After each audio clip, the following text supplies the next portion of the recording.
ആകട്ടെ. സന്നിഹിതരായിരിക്കുന്ന എല്ലാവർക്കും യേശുക്രിസ്തുവിന്റെ നാമത്തിൽ സ്നേഹവന്ദനം.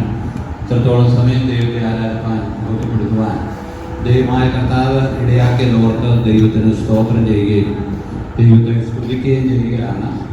വെളിപ്പാട് പുസ്തകമാണ് നാം ചിന്തിച്ചുകൊണ്ടിരിക്കുന്ന. ചില ദിവസങ്ങളിൽ മറ്റ് മീറ്റിങ്ങുകളൊക്കെ വരുന്നത് കൊണ്ട് അതിന് സാഹചര്യം ഇല്ലാതെ പോവുകയാണ്. സ്തോത്രം. ഇന്ന് രാത്രി വെളിപ്പാട് പുസ്തകം 20-ാം അധ്യായം 9-ാമത്തെ വാക്യമാണ് വായിക്കാനായിട്ട് ആഗ്രഹിക്കുന്നത്. വെളിപ്പാട് പുസ്തകം 20-ാം അധ്യായം 9-ാമത്തെ വാക്യം. അവർ ഭൂമിയിൽ പരക്കെ ചെന്ന് വിശുദ്ധന്മാരുടെ പാടത്തെയും പ്രിയ നഗരത്തെയും വളയും, എന്നാൽ ആകാശത്ത് നിന്ന് തീയിറക്കി അവരെ ദഹിപ്പിച്ചു കളഞ്ഞു. വെളിപ്പാട് പുസ്തകം 20-ാം അധ്യായം 9-ാമത്തെ വാക്യത്തിലേക്ക് വരുമ്പോൾ നമ്മൾ മനസ്സിലാക്കേണ്ട ഒരു കാര്യമുണ്ട്. ഈ കാര്യം എന്ന് പറയുമ്പോൾ 1000 ആണ്ട് വാഴ്ചയ്ക്ക് ശേഷമാണ് ഈ കാര്യം നടക്കുന്നത്. ഞാൻ ഈയിടെ ഒരു കാര്യം ഷെയർ ചെയ്തായിരുന്നു. കൊട്ടാരക്കരക്കാരനൊരാൾ പ്രവചനം പറയുന്ന ഒരു കാര്യം ഷെയർ ചെയ്തു. പ്രവചനമൊക്കെ ശരിയായിരുന്നു. പക്ഷേ അതിനകത്ത് പുള്ളി ഗോഗ് മാഗോഗ് യുദ്ധത്തെക്കുറിച്ച് പറയുന്നുണ്ട്. ആ ഗോഗ് മാഗോഗ് യുദ്ധം എന്ന് പറയുമ്പോൾ സഹസ്രാബ്ദത്തിന് ശേഷമുള്ള യുദ്ധമാണ്. അതിനു മുമ്പ് യുദ്ധം ഉണ്ടാകാം, റഷ്യയുമായിട്ടൊക്കെ യുദ്ധം ഉണ്ടാകാം. പക്ഷേ എഹെസ്കേൽ പ്രവാചകന്റെ പുസ്തകത്തിൽ പറയുന്ന പോലെയുള്ള കാര്യങ്ങൾ സഹസ്രാബ്ദത്തിന് ശേഷമാണ്. ഒന്നുകൂടെ മനസ്സിലാക്കണം. ഇത് ഉള്ളിലേക്ക് വരണമെങ്കിൽ വലിയ പാടാണ്. ഒന്ന് ശാന്തമായി മനസ്സിലാക്കണം. അതുകൊണ്ട് മനസ്സിലാകാൻ ഇത് ശക്തമായ പ്രസംഗമല്ല, ബൈബിൾ ക്ലാസ് ആണ്. ശാന്തമായി മനസ്സിലാകാൻ വേണ്ടിയാണ് പറയുന്നത്. ദൈവസഭ ഇവിടെ നിന്ന് എടുക്കപ്പെട്ടതിന് ശേഷം ആ ദൈവസഭ എടുക്കപ്പെടുക എന്ന് പറയുന്നത് കർത്താവായ യേശുക്രിസ്തുവിന്റെ രഹസ്യപരമാണ്. മനസ്സിലാകുന്നുണ്ടോ? രഹസ്യപരമാണ്. ആ നാളും നാഴികയും ആരും എന്ത് ചെയ്യുന്നില്ല, അറിയുന്നില്ല. അത് രഹസ്യപരമാണ്. രണ്ടാമത്തേത് പരസ്യപരമാണ്. എന്ന് വെച്ചാൽ 7 വർഷം കഴിഞ്ഞ് തൻ്റെ മണവാട്ടി കാന്തയായ സഭയുമായിട്ട് യേശു ഈ ലോകത്തിലേക്ക് കടന്നു വരും. യെരൂശലേമിനെതിരെ കഴുക്കുള്ള ഒലുമലയിൽ അവരുടെ കാല് വെച്ചു. ഒലുമല 2ആയി പിളർന്നു പോകും. യേശു ക്രിസ്തു രാജാവായിട്ട് 1000 വർഷം ഈ ഭൂമിയെ ഭരിക്കും.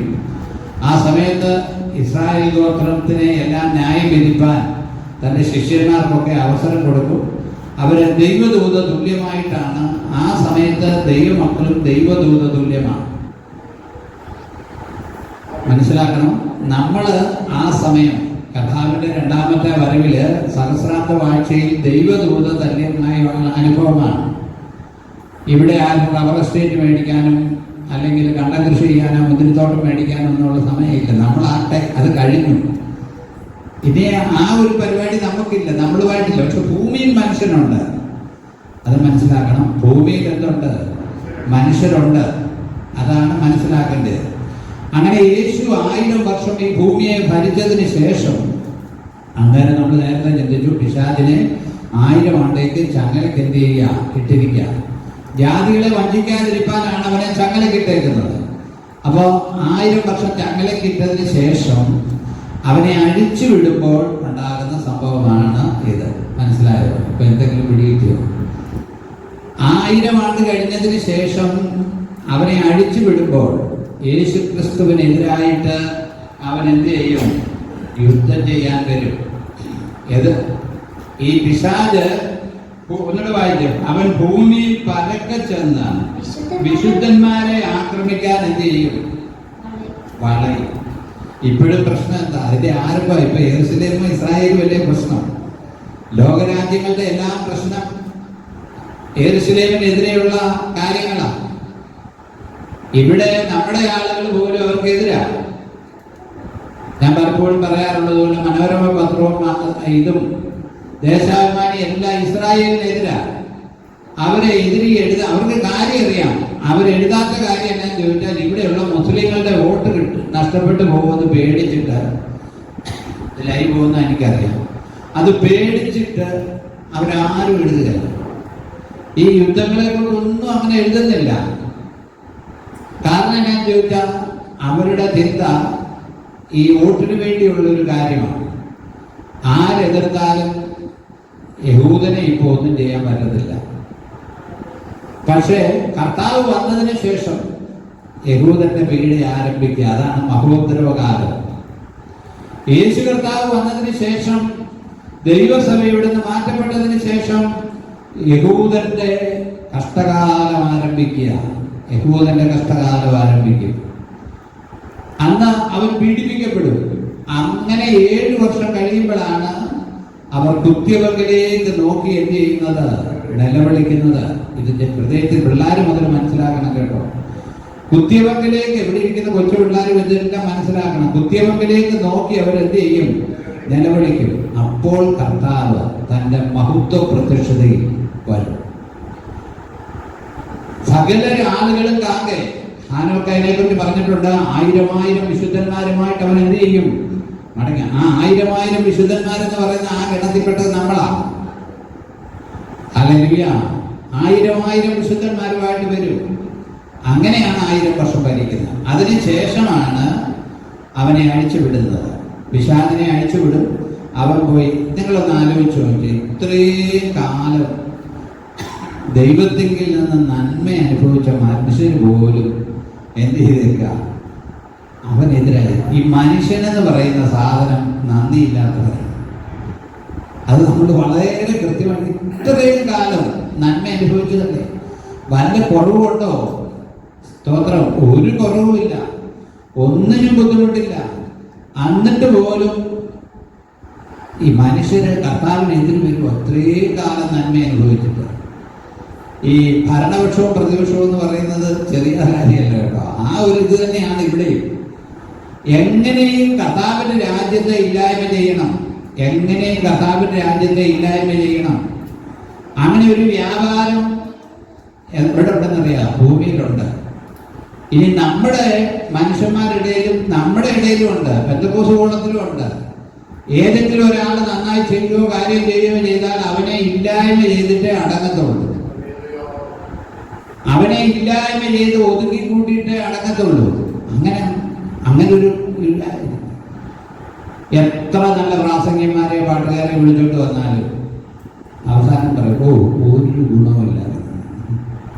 അത് മനുഷ്യന്റെ എത്ര നല്ല ആളുകളെ. ഇപ്പൊ നമ്മുടെ ബിജു വിഷമിക്കുക, ഈ മൈക്കിന്റെ കാര്യം ഓരോരുത്തരെ വിളിച്ചു പറയും, അത് വേണം ഇത് വേണം. ഇവിടെ വെറും കോളാമ്പി കൊണ്ട് പ്രസംഗിച്ചിരിക്കുന്നവനാണ് ഞാൻ. വെറും കോളാമ്പി 3 എണ്ണം അങ്ങോട്ടും ഇങ്ങോട്ടും വെച്ച് കെട്ടി, ഒരു ഇന്നീറും ഇല്ലായിരുന്നു, പനിനീരും ഇല്ലായിരുന്നു, ഒന്നുമില്ലായിരുന്നു. എല്ലാം അങ്ങനെ മീറ്റിംഗ് നടത്തിക്കൊണ്ടിരുന്ന അത് മാവിന്റെ മണ്ടയിലും ആഞ്ഞിലിയുടെ മണ്ടയിലും കെട്ടി നമുക്ക് ദൈവവചനം കേൾക്കണമെന്നൊരാഗ്രഹം മാത്രമേ ഉള്ളായിരുന്നു. അത് മാത്രമേ ഉള്ളായിരുന്നു. സ്തോത്രം. ഞാൻ പറഞ്ഞത് സ്തോത്രം, ഇതിന് നെഗറ്റീവായിട്ട് പറയുന്ന കാര്യമല്ല. എന്ത് കാര്യം എത്ര നന്നായിട്ട് ചെയ്താലും, കഴിഞ്ഞ പ്രാവശ്യം ഇവിടെ പാടിയത് പവർ മിഷനിലൊക്കെ പാടുന്നവരായിരുന്നു. അതും പറഞ്ഞ പാട്ടൊരു ഗുണമില്ലായിരുന്നു. എന്ത് ചെയ്യാനാ? സ്തോത്രം. നമ്മളെല്ലാവരും കൂടെ അല്ലേ പാടുകയും എടുക്കുകയൊക്കെ ചെയ്യുന്നത്. സ്തോത്രം. ഞാൻ പറഞ്ഞ ഈ ഒരു വ്യാപാര ശക്തി ഇന്നും നമ്മുടെ ഇടയിലുണ്ട്. ഇല്ലെന്ന് പറഞ്ഞിട്ട് കാര്യമില്ല. ഇന്നും ഈ ഒരു വ്യാപാര പൈശാചിക ശക്തി തമ്മിലുണ്ട്. ഒരുത്തൻ നന്നായി പാട്ട് പാടട്ടെ, ഒരുത്തൻ നന്നായി പ്രസംഗിക്കട്ടെ, ഒരുത്തൻ നന്നായി ഏതെങ്കിലും കാര്യം ചെയ്യട്ടെ, അവനെ ഇല്ലായ്മ ചെയ്യാൻ ശ്രമിക്കും. ഒരു പൈശാചിക വ്യാപാരമുണ്ട്. ഒരുത്തന് നല്ലതായിട്ടൊരു കുടുംബത്തിൽ സന്തോഷത്തോടെയും സമാധാനത്തോടെയും കൂടെ ജീവിക്കുകയാണെങ്കിൽ തന്നെ അതിനെ ഇല്ലായ്മ ചെയ്യാൻ ശ്രമിക്കും. ഹല്ലേലൂയ. നമ്മൾ ശ്രദ്ധിക്കണം. നമ്മുടെ ജീവിതത്തിൽ ആരോടും വൈരാഗ്യം വെച്ചുകൊണ്ടിരിക്കാൻ പാടില്ല. ആരോടും ഏത് കാരണം നമ്മൾ പിടിച്ചതാ ശരിയെന്ന് നമ്മൾ വിചാരിക്കരുത്. ഹല്ലേലൂയ. നമ്മുടെ ഈ സഭാ തർക്കങ്ങളൊക്കെ തീരണമെങ്കിൽ ആരെങ്കിലും ഒരാൾ വിട്ടുവീഴ്ച ചെയ്താൽ പോരെ, ഒരാൾ വിട്ടുവീഴ്ച ചെയ്താൽ പോരെ. നമ്മുടെ പെന്തക്കോസ്ത് കോളത്തിലെ തർക്കങ്ങൾ ആരെങ്കിലും വിട്ടുവീഴ്ച ചെയ്താൽ പോരെ. ആരും വിട്ടുവീഴ്ച ചെയ്യത്തില്ല. എന്നിട്ട് എങ്ങോട്ട് പോകാനാണ്? അവിടെ ചെല്ലുമ്പോൾ ദൈവം ആരുടെയും പക്ഷം നിൽക്കത്തില്ല. ദൈവത്തിന് മുഖപക്ഷമുള്ളവനല്ല. ഇതിനെ തമ്മിലടിപ്പിക്കുന്നത് മുഴുവൻ പിശാചാണ്. കുടുംബത്തിൽ തമ്മിലടിപ്പിക്കുന്നത് മുഴുവൻ പിശാചാണ്. ഹല്ലേലൂയ. തമ്മിലടിപ്പിക്കുന്നത് മുഴുവൻ പിശാചാണ്. അത് ദൈവമക്കളെന്ന് അഭിമാനിക്കുന്നവർ കൂടെ വ്യാപരിച്ചാലും അവരുടെ ആ സമയം വ്യാപരിക്കുന്നത് പിശാചാണ്. കാരണം ദൈവാത്മാവ് സമാധാനം ഉണ്ടാക്കുന്നതാണ്. ദൈവാത്മാവ് ശാന്തത ഉണ്ടാക്കുന്നതാണ്. സ്തോത്രം, ഹല്ലേലൂയ. ശ്രദ്ധിക്കണേ, സ്തോത്രം. അപ്പോ ഈ 1000 വർഷം കഴിഞ്ഞപ്പോഴത്തേക്ക് ഇവൻ പരക്കെ ചെന്ന് എന്ത് ചെയ്യാണ്? വിശുദ്ധന്മാരെ യെരൂശലേമിനെ നശിപ്പിക്കുക എന്നുള്ളതാണ് അവരുടെ ലക്ഷ്യം. അപ്പോൾ ഭൂമിയിൽ വായിച്ചുണ്ട് അവർ ഭൂമിയിൽ പരക്കെ ചെന്ന് വിശുദ്ധന്മാരുടെയും പാളയത്തെയും പ്രിയ നഗരത്തെയും കളയും. സ്തോത്രം. വിശുദ്ധന്മാരുടെ പാളയം എന്റെ യെരൂശലേം. സ്തോത്രം. വിശുദ്ധന്മാരുടെ പാളയം കർത്താവ് ഭരിച്ചുകൊണ്ടിരിക്കുക കേട്ടോ. ആ കൂട്ടത്തിൽ ആരുണ്ട്? ദൈവമക്കളുണ്ട്. അവരെല്ലാം കൂടെ വിശുദ്ധന്മാരുടെ പാളയം അവരെ വളയും. ആരെയാ വളയുന്നേ? ഇവരെല്ലാം കൂടെ വന്ന് അതിനകത്ത് ഗോഗുമാഗോഗ് എല്ലാം ഉണ്ട് കേട്ടോ. എല്ലാ രാജ്യങ്ങളും കൂടെ വരും. സകല എണ്ണങ്ങളും അവിടെ ചെല്ലും. യഹോശാഫാത്ത് താഴ്വരയിൽ ചെല്ലും. സകലരും ചെല്ലും. സ്തോത്രം, ഹല്ലേലൂയ. സകലരും ചെല്ലും. സ്തോത്രം, ഹല്ലേലൂയ. അപ്പോൾ വായിച്ചോ. ആകാശത്ത് നിന്ന് തീ ഇറങ്ങി അവരെ ദഹിപ്പിച്ചു കളയും. ദൈവം ചെയ്യുന്നൊരു കാര്യമാണ്. സ്തോത്രം. കുത്തിവെപ്പിലേക്ക് നോക്കി നിലവിളിക്കുമ്പോഴും അവർ പീഡിപ്പിക്കപ്പെടുമ്പോഴും കർത്താവ് വരുമ്പോഴും ഒരു യുദ്ധമുണ്ട്. സ്തോത്രം. ആളുകള് സ്തോത്രം പോകുന്നവരൊന്നും തിരിച്ചു വരത്തില്ല. സ്തോത്രം, ഹല്ലേലൂയ. നമ്മളൊന്ന് ആലോചിച്ച് ഇപ്പോൾ നടക്കുന്ന യുദ്ധത്തിൽ ഒത്തിരി പേര് കൊല്ലപ്പെട്ടു. നമുക്ക് വിഷമമുണ്ട്. കഴിഞ്ഞ ദിവസവും 3-4 ദിവസം മുമ്പാ നമ്മുടെ ശ്രീലങ്ക തീരത്ത് മദ്രാസിന്റെ അപ്പുറേ ഇറാന്റെ ഒരു കപ്പൽ മുക്കിയത്. 88 പേരുടെ ശവം അതിനകത്ത് നിന്ന് കിട്ടി. ബാക്കിയുള്ളവർ കാണാതെ ഒത്തിരി പേരുണ്ട്. ഞാനത് ചിന്തിക്കുമ്പോൾ നമ്മുടെ സഹോദരങ്ങൾ, നമ്മുടെ പിള്ളേരെ പോലുള്ള യുവാക്കളാണ്.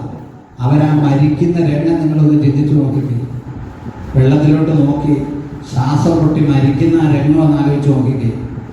അപ്പൊ അവരുടെ ചിന്തയിൽ ഭാര്യയുള്ളവരെ ഭാര്യ വരും, ഭാര്യയുടെ ചിന്ത വരും, മക്കളുടെ ചിന്ത വരും, ചിലർക്ക് കൊച്ചു പിള്ളേരുള്ളതാണ്. അപ്പൊ അവരുടെ മുഖം മുമ്പിലോട്ട് വരും. എന്തെല്ലാം വന്നാലും രക്ഷപ്പെടാൻ പറ്റുമോ? നമുക്കാരോടും ശത്രുതയില്ല, ഒന്നുമില്ല. സ്തോത്രം. അടുത്ത കപ്പലില് ഉണ്ടാകാതിരിക്കാൻ നമ്മുടെ ആളുകള് 100 ചില്ലുവാനും ആളുകളെ കൊച്ചിയിൽ ഇറാന്റെ കപ്പലിലെ ആളുകളെ നമ്മുടെ നേവൽ ബേസിലുള്ളവര് അവരെ അതിനകത്ത് കയറ്റി രക്ഷിച്ചേക്കുക. സ്തോത്രം. യുദ്ധമെന്ന് പറയുന്നതും മരണമെന്ന് പറയുന്നതും ഒക്കെ ചെറിയ കാര്യമില്ല. ഒരു മരണമെന്ന് നമ്മൾ പറയുമ്പോൾ നിസ്സാരമായിട്ട് ചിന്തിക്കരുത്. പിന്നെ അവൻ ലോകം കാണുകയില്ല. അവന്റെ ബന്ധുക്കളെ ചാർച്ചക്കാരെ ആരെയും അവന് കാണാൻ കഴിയത്തില്ല. ഹല്ലേലൂയ. അത്ര ഭയങ്കരമാണ്. അപ്പോൾ ഇങ്ങനെ കർത്താവിനും വിശുദ്ധ നഗരത്തിനും ചുറ്റും പാല ഇറങ്ങിയേക്കുമ്പോൾ സ്വർഗത്തിൽ നിന്ന് തീ ഇറങ്ങി എന്ത് ചെയ്യും? അവരെ ദഹിപ്പിച്ചു കളയും. സ്തോത്രം. നമ്മള് ഉൽപ്പത്തി പുസ്തകം 19-ാം അധ്യായം 24-ാമത്തെ വാക്യത്തിൽ യഹോവ സോദോം ഗോമോറയുടെ മേൽ തീയും ഗന്ധകവും വർഷിപ്പിച്ചത് നമ്മൾ വായിച്ചിട്ടുണ്ട്. നമുക്കറിയാം സോദോമിനെ നശിപ്പിച്ചത്. നോട്ട് ചെയ്യുന്ന ഉൽപ്പത്തി പുസ്തകം 19-24. അവിടുന്ന് എന്ത് ചെയ്യുകയാണ്? തീയും ഗന്ധകവും കത്തി നശിപ്പിച്ചു.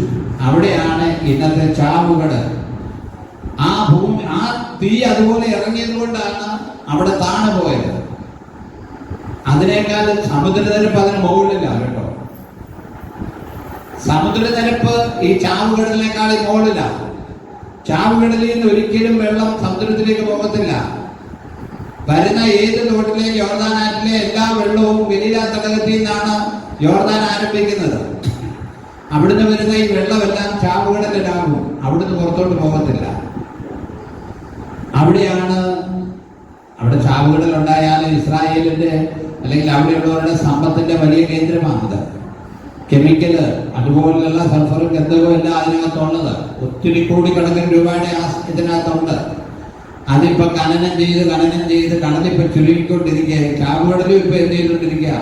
ചുരുങ്ങിക്കൊണ്ടിരിക്കുക. വെള്ളമൊക്കെ ഇറങ്ങിപ്പോയിക്കൊണ്ടിരിക്കുക. കാരണം അവിടുത്തെ ധാതുക്കൾ കുഴിച്ചെടുത്തെടുത്ത്. അപ്പൊ അവിടെ കാരണം എന്താ? അബ്രഹാമിന്റെ കാലത്ത്, ലോത്തിന്റെ കാലത്ത് അവിടെ ദൈവം നേരിട്ട് തീയിറക്കുന്ന.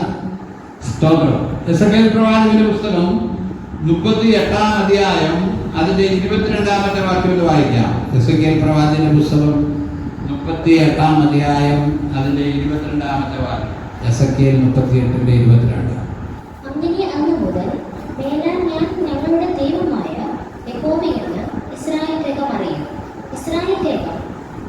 എസെക്കിയേൽ 38:22. ഞാൻ മഹാമാരി കൊണ്ടും രക്തം കൊണ്ടും അവരെ ന്യായം വിധിക്കും. മഹാമാരി കൊണ്ട് എസെക്കിയേൽ അങ്ങനെ വെളിപ്പെട്ടത്. ഇവര് ഇസ്രായേലിനെതിരായി നിൽക്കുമ്പോൾ സ്തോത്രം ഹല്ലേലൂയ, ദൈവം തമ്പുരാൻ നേരിട്ട് മഹാമാരി കൊണ്ടും രക്തം കൊണ്ടും അവരെ ന്യായം വിധിക്കും. ഹല്ലേലൂയ. പ്രിയമുള്ളവരെ, നമ്മൾ സുവിശേഷം പറയുന്നവരാണ്. നമ്മൾ സുവിശേഷം പറയുന്നവർ ശ്രദ്ധിക്കണം. ഇപ്പൊ ചെന്നിട്ട് ഉടൻ തന്നെ ഭൂമി നശിക്കുമെന്നും ഇതൊന്നും നമ്മൾ പറയരുത് കേട്ടോ. ഭൂമി ഇപ്പൊ നശിക്കത്തില്ല. നമുക്ക് ആവേശം കയറിയ യുദ്ധമൊക്കെ കാണുമ്പോൾ നമ്മളിപ്പോ ഇത് ഭൂമി നശിക്കാൻ പോവാന്നൊക്കെ പറഞ്ഞു കഴിഞ്ഞാൽ അങ്ങനല്ല. ഇതെല്ലാം കഴിഞ്ഞതിന് ശേഷമാണ് ദൈവം ഭൂമിയെ തീ കൊണ്ട് എന്ത് ചെയ്യും? നശിപ്പിക്കും മൊത്തം. സ്തോത്രം. വേദശാസ്ത്രങ്ങളുടെ ഇടയിലെ ഒരു ചിന്തയുണ്ട്. ഭൂമിയെ ദൈവം നശിപ്പിക്കുമ്പോൾ അന്ന് ഭൂമിയിലുള്ള ആളുകളെ എന്ത് ചെയ്യുമെന്നുള്ളതും ഒക്കെ ഒരു പ്രത്യേക പഠന വിഷയമാണ്. കാരണം 2 പത്രോസ് 3:7 എന്ന് വായിച്ചേ. 2 പത്രോസ് 3:7. ഹല്ലേലൂയ. 2 പത്രോസ് 3:7. ഇപ്പോഴത്തെ ആകാശവും ഭൂമിയും അതേ വചനത്താൽ തീക്കായി സൂക്ഷിച്ചു. അന്നത്തെ ഇന്ന് കാണുന്നതല്ല. ഇപ്പൊ നമ്മുടെ പണികൾ മുഴുവനും കത്തും. ഇന്ന് കാണുന്ന നമ്മുടെ വീടും സമ്പത്തും നമ്മുടെ സ്വത്തും പുരുഷലരാദികളും എന്തെല്ലാം ഉണ്ടോ അതെല്ലാം തീക്കായിട്ട് സൂക്ഷിക്കുക. സ്തോത്രം. അതുകൊണ്ടാണ് കർത്താവ് ഒരിക്കൽ പറഞ്ഞാൽ നിങ്ങൾ ഈ ലോകത്തിൽ നിക്ഷേപം എന്ത് ചെയ്യണ്ട, സ്വരൂപിക്കണ്ടെന്ന് പറഞ്ഞത്. ഇനി നമുക്ക് ഇച്ചിരി കുറവാണെന്ന് ഓർത്ത് നമ്മൾ ഭാരപ്പെടുത്തിയ കാര്യമില്ല. ഉള്ളവന്റെ എല്ലാം പോകും. ഈ ഭൂമി മുഴുവനും തീക്കായി സൂക്ഷിച്ചിരിക്കുക. ഹല്ലേലൂയ. അത് ആ സമയത്താണ് കേട്ടോ.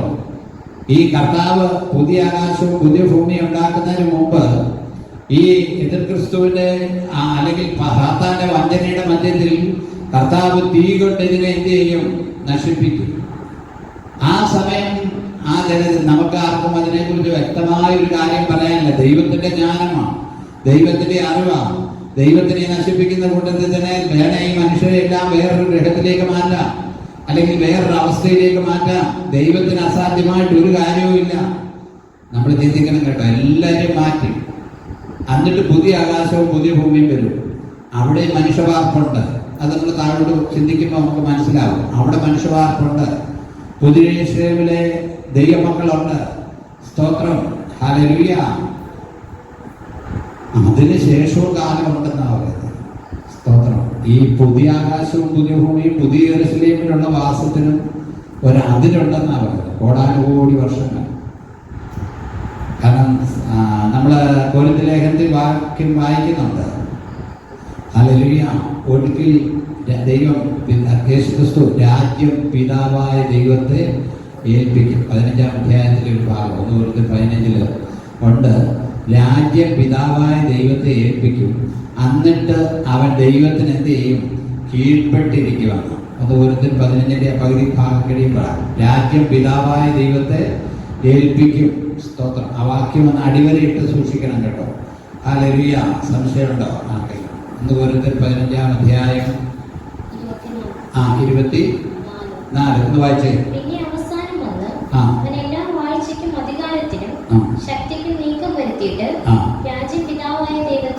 ആ ഒരു വാക്യം ദൈവമക്കൾ വളരെ ശ്രദ്ധിച്ചിരിക്കണം കേട്ടോ.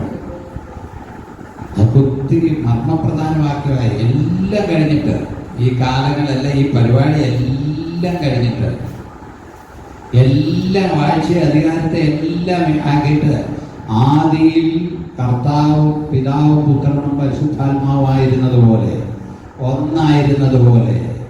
സ്തോത്രം. ഇപ്പൊ ഈ ഡ്യൂട്ടിക്ക് വേണ്ടി കർത്താവിനെ എന്ത് ചെയ്തിരിക്കുക? അയച്ചിരിക്കുക. കർത്താവ് പരിശുദ്ധാത്മാവിനെ അയച്ചിരിക്കുക. എന്നിട്ട് ഈ എല്ലാ പരിപാടിയും കഴിഞ്ഞ ഒന്നുകൂടെ വായിച്ചോളെ. അതൊന്നും അടിവരയിട്ട് സൂക്ഷിക്കണേ. അതൊരു മർമ്മപ്രധാനമായ വാക്യമാണ് നമ്മുടെ.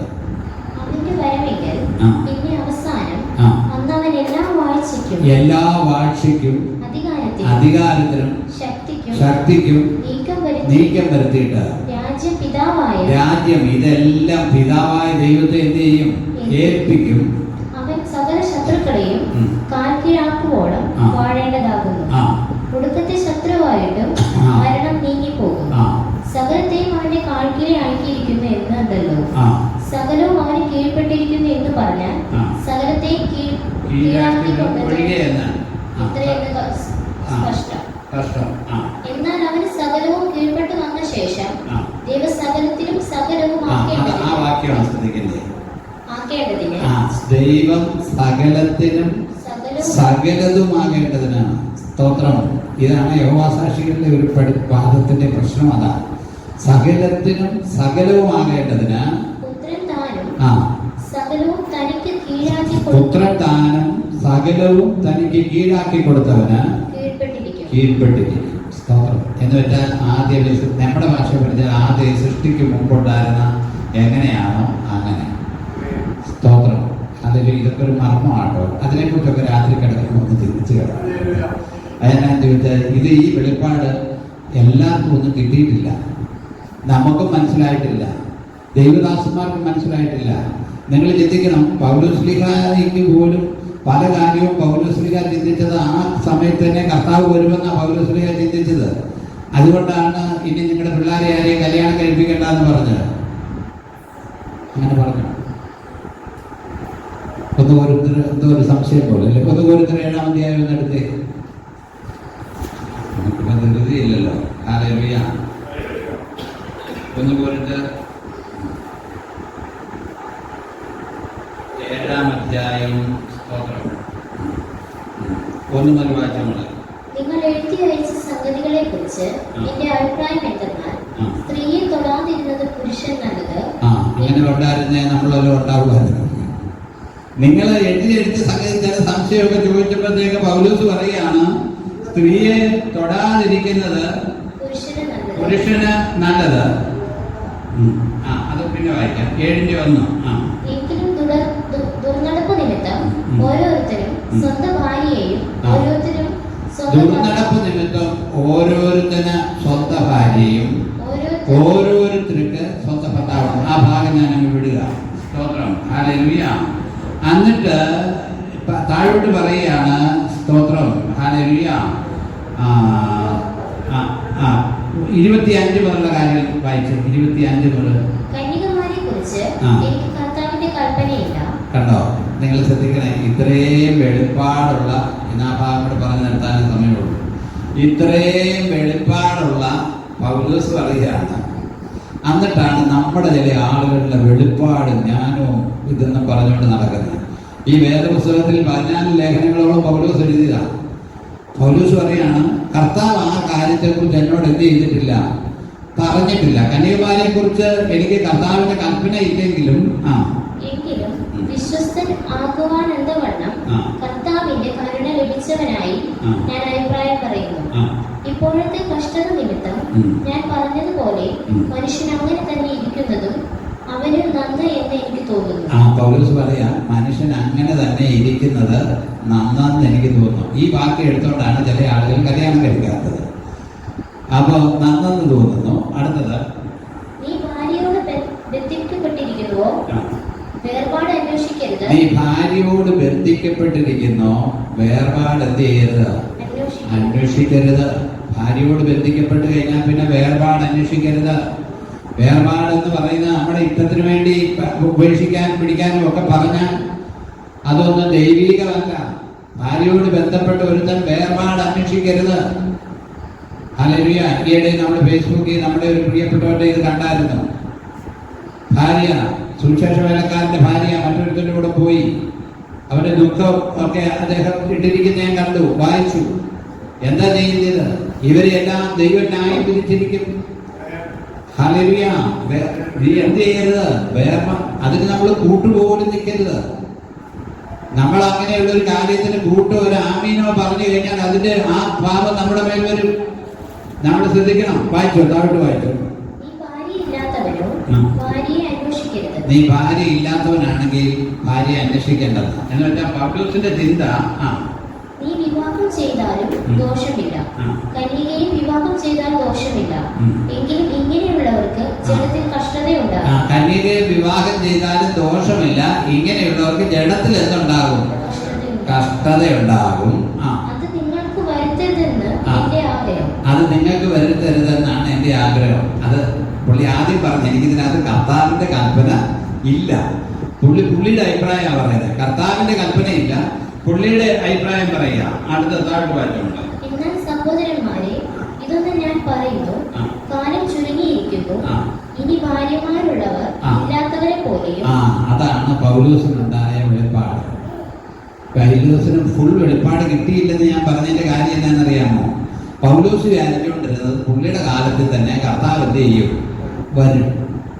കർത്താവ് ഇത് ആർക്കും എല്ലാ രഹസ്യങ്ങളും വെളിപ്പെടുത്തി കൊടുത്തിട്ടില്ല. എല്ലാവർക്കും എല്ലാം വെളിപ്പെടുത്തി കൊടുത്തിട്ടില്ല. മനുഷ്യൻ എല്ലാവർക്കും എല്ലാം വെളിപ്പെടുത്തി കൊടുത്തിട്ടില്ല. ഓരോരുത്തർക്കും ഓരോ കാര്യങ്ങളാണ് ദൈവം വെളിപ്പെടുത്തി കൊടുത്തിരിക്കുന്നത്. ഈ നാളുകളിൽ കർത്താവിനേക്കാൾ വലിയ പുള്ളികളായിട്ട് ഓരോരുത്തരും നടക്കുന്നത്. അവരുടെ കയ്യിലാണ് കർത്താവ് ഇരിക്കുന്നതെന്നാണ് അവരുടെ തോന്നല്. സ്തോത്രം. ചില ആളുകൾ ആത്മീയമായിട്ട് അല്പം ഉന്നമനമുള്ള ആളുകളുടെ അവരുടെ ഭാവവും നടപ്പും ഒക്കെ കണ്ടാൽ അവരുടെ കക്ഷത്തിലാണ് കർത്താവ് എന്നാണ് തോന്നുന്നത്. ചില സെക്രട്ടറിമാർ സഭയിലെ കണ്ടു കഴിഞ്ഞാൽ, നമ്മുടെ സെക്രട്ടറി കുഴപ്പമില്ല, കണ്ടു കഴിഞ്ഞാൽ അവരുടെ, നിങ്ങൾ സെക്രട്ടറിമാരെ കണ്ടിട്ടില്ല, അതുകൊണ്ടാണ് കുഴപ്പം. നിങ്ങൾ വലിയ വലിയ സഭയിലോട്ട് സെക്രട്ടറി ചെല്ലുന്ന IAS ഓഫീസറേക്കാളും ഗമയാ സെക്രട്ടറിക്ക്. സെക്രട്ടറി പറഞ്ഞാലേ പാസ്റ്റർ കാര്യങ്ങളുണ്ടെങ്കിൽ ഒന്ന് പ്രാർത്ഥിപ്പിക്കാൻ പോലും പറ്റത്തുള്ളൂ. അങ്ങനെയുള്ളതുണ്ട്. പ്രിയമുള്ളവരെ ശ്രദ്ധിക്കണേ. ചിലർക്കാണ് ഭയങ്കര ഇല്ലാന്നാ പറയുന്നത്. പൗലോസ് പറയുകയാണ്, പൗലോസിന് പോലും ദൈവം മുഴുവനും വെളിപ്പെടുത്തി കൊടുത്തില്ല. പൗലോസ് പറയുകയാണ്, ഇനി കാലം ഇതിനൊന്നുമില്ല, ചുരുക്കമാണ്. അടുത്തത്, ഇനി ഭാര്യമാരുള്ളവർ ഇല്ലാത്തവരെ പോലെയും കരയുന്നവർ കരയാത്തവരെ പോലെയും സന്തോഷിക്കുന്നവർ സന്തോഷിക്കാത്തവരെ പോലെയും വിലയ്ക്ക് വാങ്ങുന്നവർ കൈവശമാക്കാത്തവരെ പോലെയും ലോകത്തെ അനുഭവിക്കുന്നവർ അതിനെ അനുഭവിക്കാത്തവരെ പോലെയും ആയിരിക്കണം. ഈ ലോകത്തിന്റെ രൂപം ഒഴിഞ്ഞു പോകുന്നുവല്ലോ. നിങ്ങൾ ചിന്താകുലമില്ലാത്തവരായിരിക്കണം എന്ന് ഞാൻ ഇച്ഛിക്കുന്നു. വിവാഹം ചെയ്തവൻ കർത്താവിനെ എങ്ങനെ പ്രസ്താവിക്കും? വിവാഹം ചെയ്യാത്തവൻ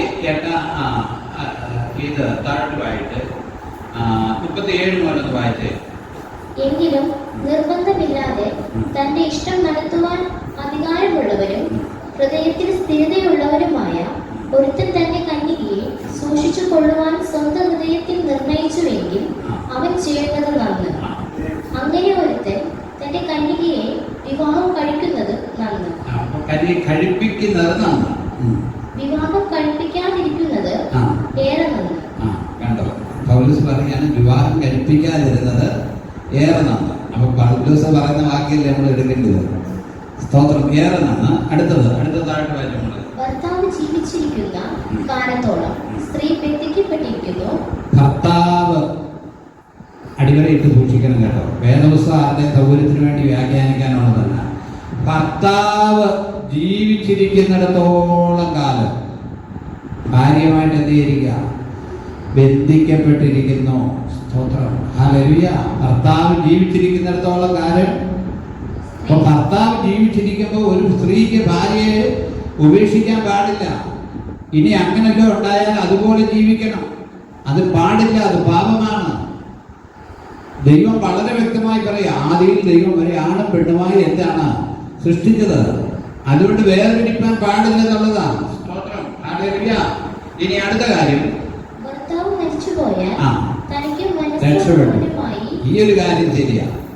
ഭർത്താവ് മരിച്ചു പോയാൽ അതിന് 65 70 വയസ്സുള്ള മനുഷ്യനാണേലോ സ്ത്രീ ആണേലും കല്യാണം കഴിക്കാൻ കേട്ടോ. അതിനൊന്നും പാസ്റ്ററും എതിരല്ല. കാരണം ആരെങ്കിലും കൂട്ടുകൊണ്ടേ. എത്രയോ പ്രായമുള്ളവർ ഇവിടെ തന്നെ അങ്ങോട്ടും ഇങ്ങോട്ടും നോക്കുന്നുണ്ടല്ലോ. ഇത് എത്രയോ പ്രായമുള്ളവര് എന്നോട് സംസാരിച്ചിട്ടുണ്ടെന്നറിയാമോ? 73 വയസ്സുള്ള ഒരു ദൈവദാസൻ എന്നോട് ഇവിടെ സംസാരിച്ചായിരുന്നു. പക്ഷെ ഒരു കല്യാണം കഴിക്കണമെന്നുണ്ട്, പക്ഷെ മോള് സമ്മതിക്കുന്നില്ല. അപ്പൊ മോളോട് ആരാണ് ചെന്ന് പ്രവചനം പറഞ്ഞു, എന്റെ അപ്പൻ 1 വർഷം കൂടെ ജീവിക്കുള്ളൂ. അവളെ നാട്ടിൽ മുഴുവൻ പരത്തി. അപ്പൻ 1 വർഷം ജീവിക്കുള്ളൂ. അതുകൊണ്ട് അദ്ദേഹത്തിന് വലിയ ബുദ്ധിമുട്ടാണ്. വേറെ ഒന്നും ആയിട്ടില്ല. ഒരു ഗ്ലാസ് വെള്ളം എടുത്തു കൊടുക്കാൻ ഒരാളില്ല. അപ്പോ ഭാര്യയോ ഭർത്താവോ മരിച്ചാൽ എന്ത് ചെയ്യാം? പതിനനുസരിച്ച് വിവാഹിക്കാം. ഭാര്യയും ഭർത്താവും മരിക്കണം. ഞാനിവിടെ എളുപ്പവഴി പറയാം. ആർക്ക് ആർക്കെങ്കിലും ഭാര്യയോ ഭർത്താവിനെയോ പറ്റിയില്ലെങ്കിൽ ഇത് പ്രാർത്ഥിച്ചാൽ മതി, കർത്താവ് ഇതിന്റെ മധ്യത്തിൽ നീ എന്നൊക്കെ പ്രവർത്തിക്കാം. അപ്പോൾ എളുപ്പമായില്ല പണി, വളരെ എളുപ്പമായ പണി അത് മാത്രമേ ഉള്ളൂ. അതിനിടെ വേറെ ഒരു പണിയില്ല. ചില പാസ്റ്റർമാരുണ്ട്, കാശ് കൊടുത്താൽ എത്ര ഡൈവോഴ്സ് ആയാലും കെട്ടിച്ചു കൊടുക്കും. അവർക്ക് കാശ് കൊടുത്താൽ മതി, അവരെ എന്ന് കെട്ടിക്കും. ഭാര്യ ചില പറയുന്നത് ഉപേക്ഷിക്കാനാ പറയുന്നത്. എങ്ങനെയാ പറയുന്നത്? അങ്ങ് ഉപേക്ഷിക്കുക. പ്രിയമുള്ളവർ, ഇതൊന്നും ദൈവികമായ ന്യായമല്ല, ദൈവികമായ നീതിയല്ല. അത് പിശാച അത് പറയിപ്പിക്കുന്നത്. കാരണം ദൈവത്തിന്റെ പദ്ധതിയെ തകർക്കാൻ ശ്രമിക്കുന്നത് പിശാചാണ്. കുടുംബം എന്ന് പറയുന്ന മനുഷ്യൻ ഏകനായിരിക്കുന്ന നന്നല്ല, ഞാൻ അവന് തക്കതായ തുണ ഉണ്ടാക്കി കൊടുക്കുമെന്ന് ദൈവമാ പറഞ്ഞത്. ദൈവം സത്യം ചെയ്ത് പറഞ്ഞതാണ്. അപ്പൊ ദൈവിക പദ്ധതിയെ നമ്മൾ തകിടം മറിക്കാൻ, സ്തോത്രം, നമ്മളാളല്ല. സ്തോത്രം. അമേരിക്കയിലൊക്കെ കൂടെ കുറെ നാൾ താമസിക്കും, ഗെറ്റ് ടുഗദർ എന്ന് പറയും. കുറെ നാൾ താമസിക്കും, ലീവ് ടുഗദർ. അങ്ങനെ വേണ്ട, ഏതാണ്ടുണ്ട്. അപ്പൊ കുറെ നാൾ ജീവിച്ചിട്ട് ഇഷ്ടപ്പെട്ടില്ലെങ്കിൽ ഉപേക്ഷിക്കാം. അതൊന്നും ദൈവിക ന്യായമല്ല. ചിലർ പറയുന്ന അവിടെ കൂർക്കമ്പലി കൂടുതൽ, അങ്ങനെ വേണ്ട, അങ്ങനെ പറയുന്ന ആളുകളുണ്ട്. പ്രിയമുള്ളവർ, ഇതൊന്നും ദൈവികമായ പദ്ധതിയല്ല. സ്തോത്രം. അടുത്തത് വായിച്ചേ. സ്തോത്രം. കർത്താവ് ജീവിച്ചിരിക്കുന്നിടത്തോളം കാലം ഇതൊക്കെ അടിവരയിട്ട് സൂക്ഷിച്ചു വെക്കണം കേട്ടോ. ഭർത്താവ് ജീവിച്ചിരിക്കുന്നിടത്തോളം കാലം വായിച്ചു. ഇതാ ഞാൻ പറഞ്ഞത്, ഭർത്താവ് മരിച്ചു പോയാൽ തനിക്ക് മനസ്സുള്ളവരുമായിട്ട് എന്ത് ചെയ്യാം? അത് നമ്മുടെ സിസ്റ്റത്തിലല്ല പറഞ്ഞത് കേട്ടോ.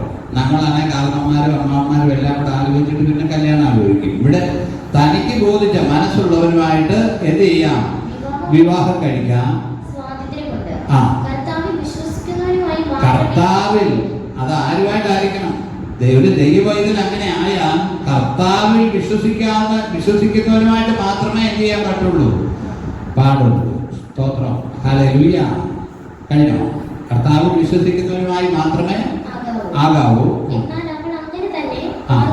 ഇനി അങ്ങനെ ആയാൽ അവൾ അങ്ങനെ തന്നെ പാർത്തുകൊണ്ടാൽ ഭാഗ്യആളുകൾ ആളും. എന്നിട്ട് പൗലോസ് പറയാണ്, ദൈവാത്മാവ് എനിക്കുണ്ടെന്ന് തോന്നുന്നു. ഇത്രയും പറഞ്ഞേക്ക് പറയാ. ഇത്രയും പറഞ്ഞപ്പോ ഇനി അത് ഞാനത് പൂർത്തീകരിച്ചില്ല ശരിയാകല്ലോ. ഒന്ന് മത്തായിയുടെ സുവിശേഷം 19-ാം അധ്യായം 3 വാക്യങ്ങളൊന്ന് വായിക്കും. മത്തായിയുടെ സുവിശേഷം 19-ാം അധ്യായം അതിന്റെ 3 വാക്യം.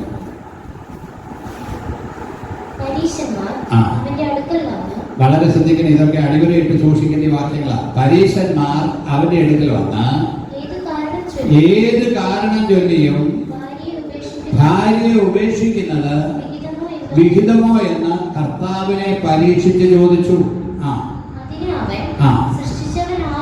സൃഷ്ടിച്ചവൻ ആദിയിൽ ആണും പെണ്ണുമായി സൃഷ്ടിച്ചു. അത് നിമിത്തം മനുഷ്യൻ അപ്പനെയും അമ്മയെയും വിട്ട് ഭാര്യയോട് പറ്റിച്ചേരും. അതാണ് വചനത്തിന്റെ വ്യവസ്ഥ. അതിനകത്ത് അപ്പനും അമ്മയും പിണങ്ങിയിട്ട് യാതൊരു കാര്യവുമില്ല. അപ്പനെയും അമ്മയും വിട്ട് ഭാര്യയോട് പറ്റിച്ചേരും. അടുത്തത്, ഇരുവരും ഒരു ദേഹമായി തീരും.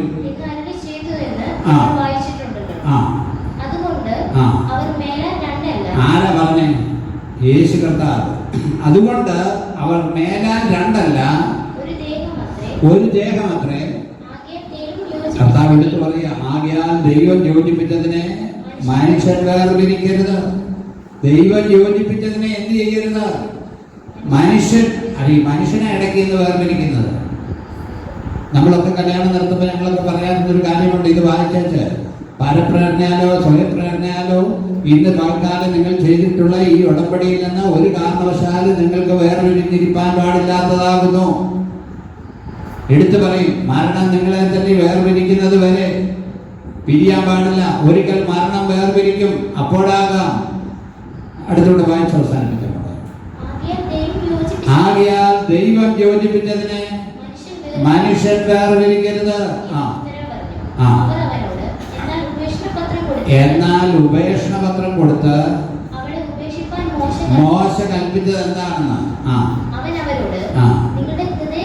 നിങ്ങളുടെ ഹൃദയകാഠിന്യ നിമിത്തമാണ് ഭാര്യമാരെ ഉപേക്ഷിക്കാൻ പറഞ്ഞത്. ആദിയിൽ അങ്ങനെ ആയിരുന്നില്ല. കർത്താവ് എടുത്തു പറയുന്ന ഒരു കാര്യമുണ്ട്. ഞാനോ നിങ്ങളോട് പറയുന്നത്, പരസംഗ നിമിത്തമല്ലാതെ ഭാര്യയെ ഉപേക്ഷിക്കുന്നവൻ, മറ്റൊരുത്തിയെ വിവാഹം കഴിക്കുന്നവൻ വ്യഭിചാരം ചെയ്യുന്നു. ആര് പറഞ്ഞതാണ്? യേശു പറഞ്ഞതാണ്. യേശു പറഞ്ഞതിന് പിന്നെ തിരുത്താനൊന്നും ഇവിടെ ഒരു പാസ്റ്ററും ഇല്ല, രജിസ്ട്രാറും ഇല്ല, അഡ്വക്കേറ്റും ഇല്ല, ആരുമില്ല. സ്തോത്രം, ഹല്ലേലൂയ. ഈ കളിയൊക്കെ കുറെ കാലത്തേക്കേ ഉള്ളൂ. അതുകൊണ്ട് പ്രിയമുള്ളവരെ, ദൈവസന്നിധി നമുക്ക് വെളിപ്പെടാൻ നമുക്ക് പ്രാർത്ഥിക്കാം.